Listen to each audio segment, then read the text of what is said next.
So hello and welcome to the course. Over the next few days, we're going to engage with international speakers who will explore a wide agenda of topics related to community mental health. The work and research of our speakers, while universally relevant across continents, also draws on the specificities of their local contexts. So in this short course, we seek to elaborate on the processes that will enable the promotion of mental health and well-being in an era where community-level responses are increasingly being recognized as the core aspects of mental health approaches. The course has participants from varied backgrounds in public health, global health, mental health, and some of them are new to the fields of community mental health and are just beginning their learning journey with us. And other participants have been working in community settings of mental health for decades and are hoping to gain some new insights from speakers in the course. The course is not meant to be an overview of community mental health systems or interventions, and it assumes that participants have some background in this work.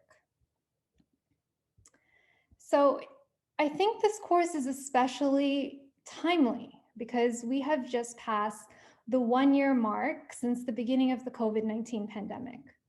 The pandemic has hit home for many of us, affecting both our daily lives and our work lives. The pandemic has been like no other large-scale event we've ever experienced. While we may have experienced epidemics, humanitarian and natural disasters in different local contexts, the pandemic has emphasized the interconnectedness of our globalized world. As my colleague, Dr. Guzder, commented the other day, she said, "For the first time, what happens in Papua New Guinea can now affect me here in Victoria, BC." So here we see how closely tied we are to systems of care that affect all of us in different parts of the world. The past year has also laid bare the inequities that have taken place in mental health, both emerging from the pandemic, but also existing before the pandemic. And we've seen a huge toll on marginalized communities and under-resourced health systems.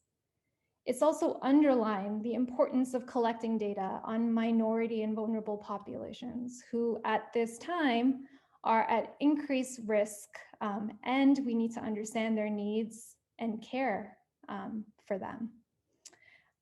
Surprisingly, a lot of our governments have not been collecting this data, and perhaps that's not unsurprising for many. The pandemic has also unmasked the lack of organization between governmental and health sectors and the tensions and the values and economics of these systems. So the pandemic has echoed a growing call for more and improved mental health and health services in general, which will not likely abate in a world where this global pandemic continues to unfold.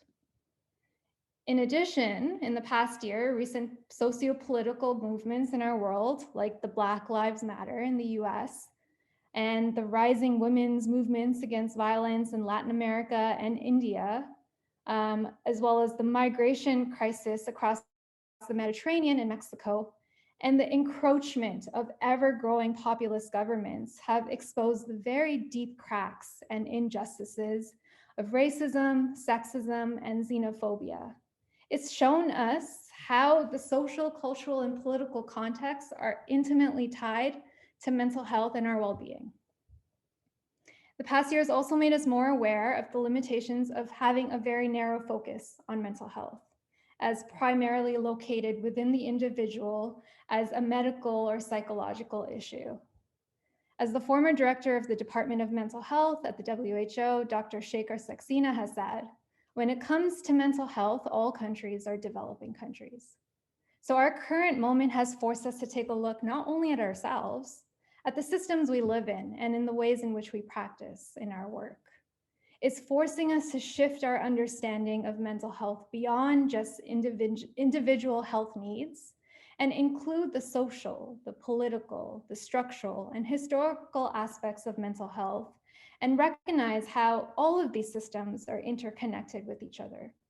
So now it's become clearer than ever before that we need to engage in holistic intersectional, intersectoral, and decolonizing approaches to mental health. So what exactly do we mean when we talk about community mental health, and how does this come into play? So the term community mental health has emerged from the widespread institutionalization movement of health services more generally that began in the 1960s and 1970s. It was a movement of resistance against the institutionalization and custodial systems of mental health care that remained in place as artifacts of colonial rule for many parts of the world. Community mental health essentially encompasses work done with communities and within community settings. It emphasizes the engagement and collaboration between different sectors of the community, including the primary healthcare system, schools, religious institutions, and governmental and non-governmental organizations.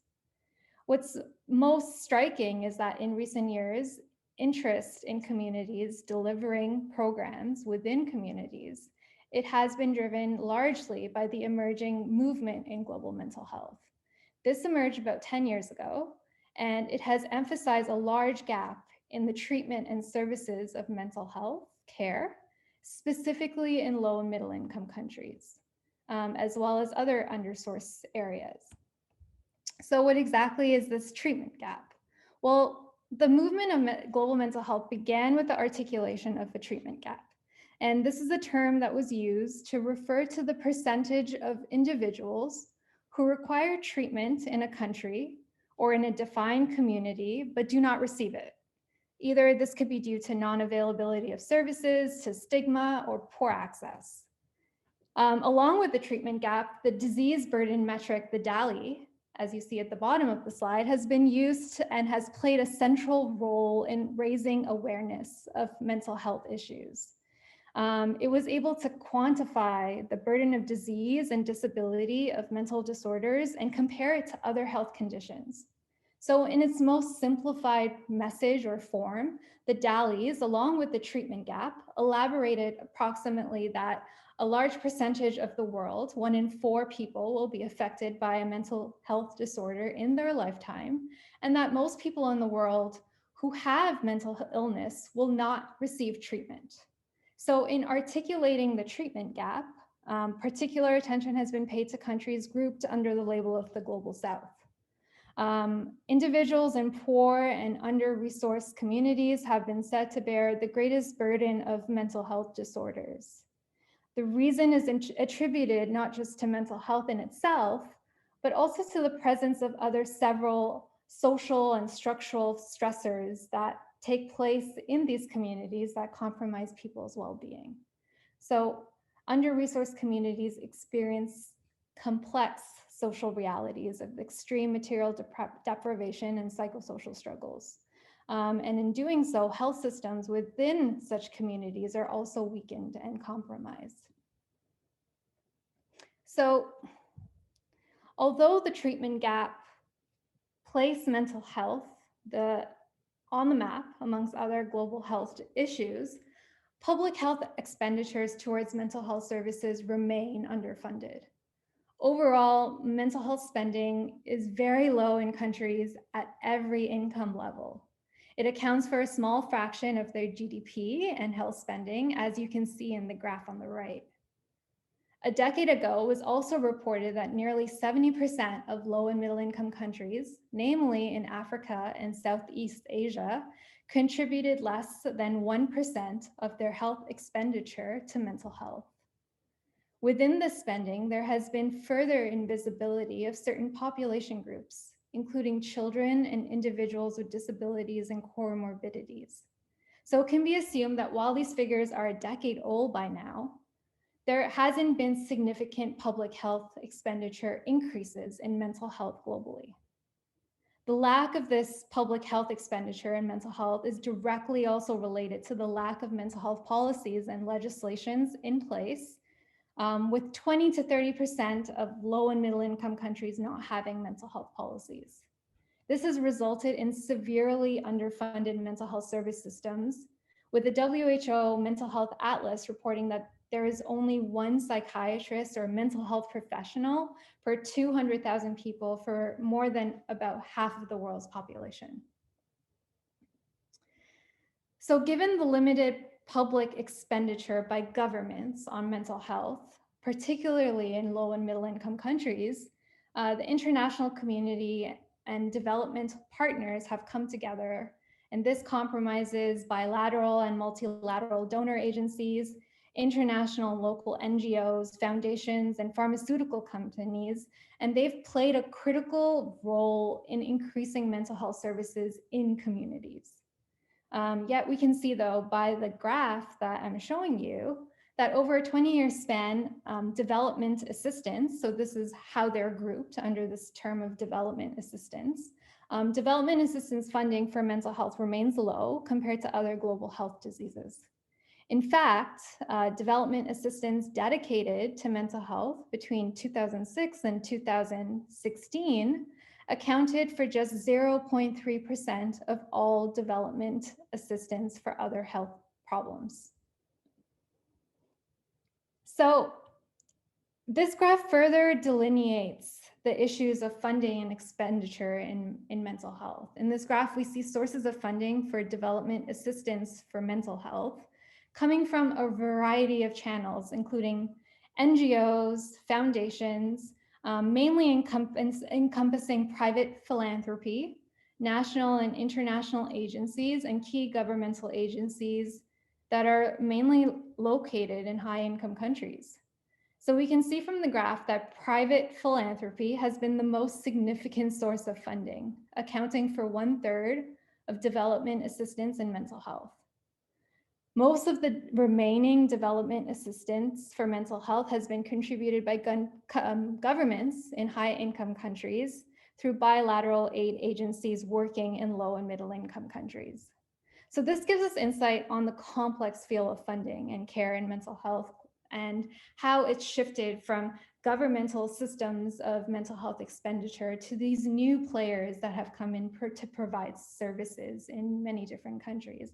It also allows us to see how priorities for mental health can be made based on people's different agendas.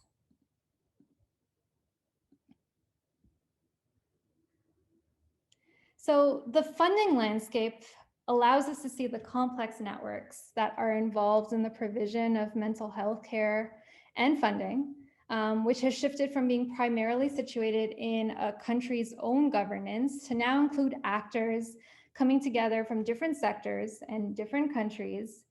This includes NGOs, this includes government agencies, the educational system, faith-based organizations, to provide mental health in a public-private partnership that occurs at the community level. In fact, many of you in this course right now are part of this intricate web, where each organization or agency that you're part of takes on a specified mental health theme or focus and forms collaborations on the ground in communities to provide care. Additionally, it brings together multi-sectoral partners in this work. And so we've been able to shift the narrative away from this narrow framing of just mental illness to also consider other dimensions related to health, including the social, the structural, the political factors that come to affect our health.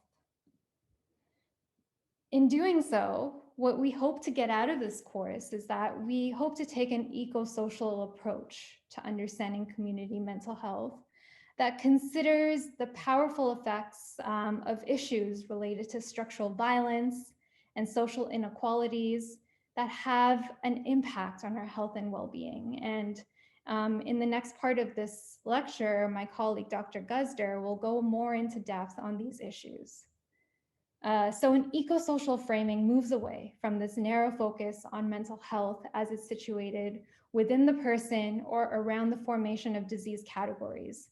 It considers a holistic approach to understanding the person as they live with their families, in their communities, and with the larger social and political environments in which they're embedded. And all of these factors intersect and affect and impact people's well-being and health. So this is to say that an eco-social approach emphasizes a systems thinking in the development and engagement of mental health services and interventions. It also centers around Indigenous worldviews. It considers the interconnection people have with their own histories, their land, their culture. And it incorporates this understanding in developing culturally appropriate and sensitive interventions and treatments. So this requires an understanding of people as being experts in their own lives. It shifts the centering around the expertise of the mental health professional, and it allows individuals and communities to collaboratively work to build programs that can meet their needs and in turn become sustainable. An eco-social approach thus entails an engagement and focus on relational ethics, in which we consider how we are all connected to each other, and not just focus on the issues of power and ethics in regards to the communities in which we work, but also situate ourselves within these webs and examine our positions and power to begin the process of decolonizing the ways in which we work. So finally, the speakers in this course will focus on the processes of working within communities and developing and implementing programs and services. I like to use this illustration that is taken from a program that I'm involved in and called the Listening to One Another to Grow Strong program, which is a culturally grounded and adapted program for Indigenous families and youth across Canada. So as you can see from the illustration, the implementation of an intervention takes place in a cycle. It involves multiple levels that come together at various times within the cycle, from the beginning of new partnerships, to the engagement of communities and stakeholders, to the training of staff and community members, to the cultural adaptation and implementation of programs, and finally to the evaluation and exchange of knowledge stemming from this work. So each day of the course, we hope to focus on one of the different elements of this cycle, with speakers bringing to life examples from their own projects that they've been working on for over decades. We also hope to engage with you in thoughtful conversation and discussions about the different processes that bring together mental health service delivery and care for communities. So in saying this, we are delighted to and extremely grateful to hear from the speakers that will be speaking to us over the next 4 days, who bring an array of experience in working in communities and in learning from some of these processes in engaging in community mental health work. So I'm now going to pass on the stage to my mentor and colleague, Dr. Jaswant Guzder, who will further frame for us some of these critical concepts encompassing the work that was highlighted, as well as dig a little bit deeper into some of the work from our speakers and colleagues. Thank you. Well, I want to thank you first for being here. We have a very large audience, I see, of people who are very interested in engaging with the agendas that we feel are extremely important at this time. And we have really a great deal of gratitude to express to our speakers who have come from all over the world and who have brought an enormous treasure of experience. And it's from their narratives that we are hoping that you will benefit, and we will benefit in the coming days, particularly as Nicole has outlined, the relational universe, which involves those who have been invisible or whose work in terms of mental health involves a creative task sharing and task shifting that is part of human rights and part of furthering the work of mental health everywhere. I really want to also acknowledge that I have also been mentored, and through the presentation I will acknowledge some of my mentors who have been very important to me. So we all have begun this task of looking at the post-COVID experience, and that we are still in, and understanding that it has actually unveiled for us access to a living experience of structural violence throughout the world. That is, that we have to engage ourselves with the ideas of inequity and of this very important issue of access. Galton was one of the active promoters of this idea of structural violence, and intersectional theory added to our understanding of it. And many, many people have contributed to this. The Harvard group, Paul Farmer, Dr. Kleinman, Paulo Freire, many, many very profound thinkers, and we are very grateful to them for looking at these agendas. In my own mentoring, and I'm a child psychiatrist and a family therapist, I have learned a great deal from Duncan Pedersen, who we have now lost.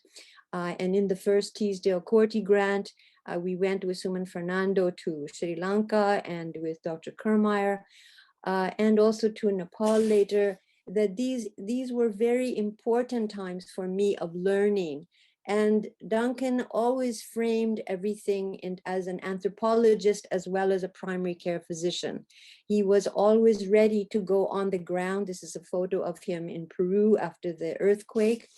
And very importantly, pointing out how much of ecosystem and geopolitics, as well as philosophy and social inequity, was something that we had to deal with escalating conflicts around the world and mobilization of populations, that we were going to have to increasingly think out of the box.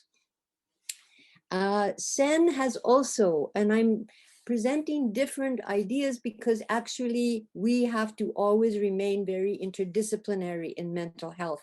And that is why an ethnographer is important as a clinician. I am a clinician researcher, but my work has been enriched by so many other disciplines and researchers and thinkers. And one of them, of course, is Sen, who talks about the inequalities of articulation and attention.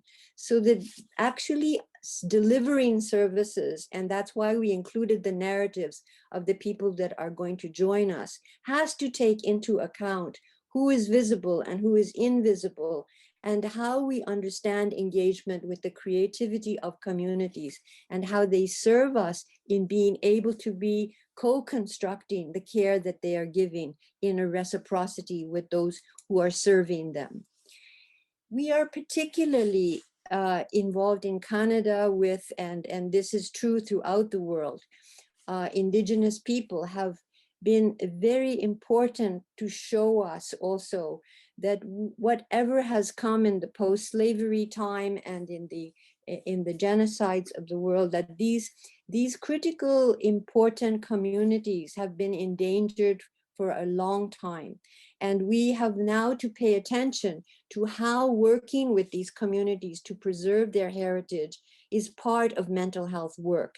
And we have understood also that allowing people to have self-governance and allowing them to be in control of what will make them healthy with us is an extremely important part of our learning about care. And the work of Chandler and Lalonde really showed us that there is no such thing as homogeneity. We must think locally. We must think about each community as having its own history and its own wisdom. And this is very important because Indigenous communities also may have very high rates of suicide in some areas, but there are also communities who are doing very well. And we have much to learn from them. And Joe Gahn also has spoken to this quite brilliantly in his writing. In the work that I have done with Dr. Hickling in Jamaica and with others, it is very clear to me that we have much to learn also about the different frames of reference of belief systems and culture that is embedded for hundreds of years and passed on in terms of also tensions and exchanges and hybridities of cultures as people move. If we think about the concept of Ubuntu from Africa, I am because of who we are, is a very different orientation from the West, which has preserved a very high regard for individual will and individual rights. And we are talking about how these two polarities mix in the diaspora and mix everywhere now with the globalizing culture and also with the technological social field in which we live. You will hear from our speakers about how the issues of meaning are very important in how they have proceeded in their work with community. You will hear from Debbie Ann Chambers and Felicia Jones, who are speaking as Black therapists and innovators, and speaking about their own life stories and their own interaction with what it means to be Black in dealing with voices from the South, and also Felicia Jones from Los Angeles, of working with the realities of their experience.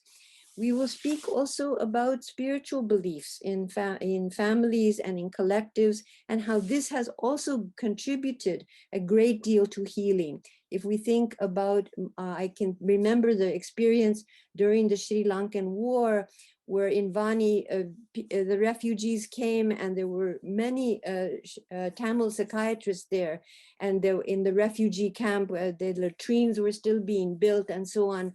And they collected people together, and they asked them for their mental health and well-being, what was the most important things for them. And the first thing they said is, we wish to bury our dead. And this was the ritual of grieving that was very important in collectively strengthening them to face the adversity that was the rebuilding of this country. We have also benefited so much, and you will hear the speakers speak to this, about the issues of the oppressed and how they inform the center. Paulo Freire long ago endorsed for us that we must understand that the wisdom of the people is very important in addressing their creativity and their experience to inform what they need and to allow the movement for mental health to go forward. Professor Nandedi is going to speak to us from Kenya, he has affected the whole of the African continent, but he's going to tell you about the experience of his addressing the mental health gap in Kenya in particular. He's a very important part of the African experience. And you will hear from Dr. Shaker and Sheila Ramaswamy from NIMHANS in Bangalore, who have started to address the impact of child adversity and bringing child protection initiatives in India, and how layered this has to be in terms of community.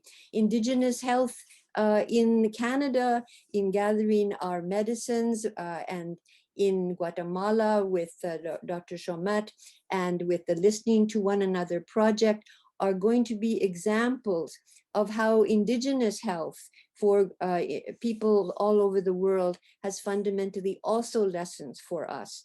The Bapu Trust initiative, which Dr. Davar has started in Pune, is going to explain to you and offer you the narratives that of her own personal narrative and also of vulnerable populations and what has come out of that.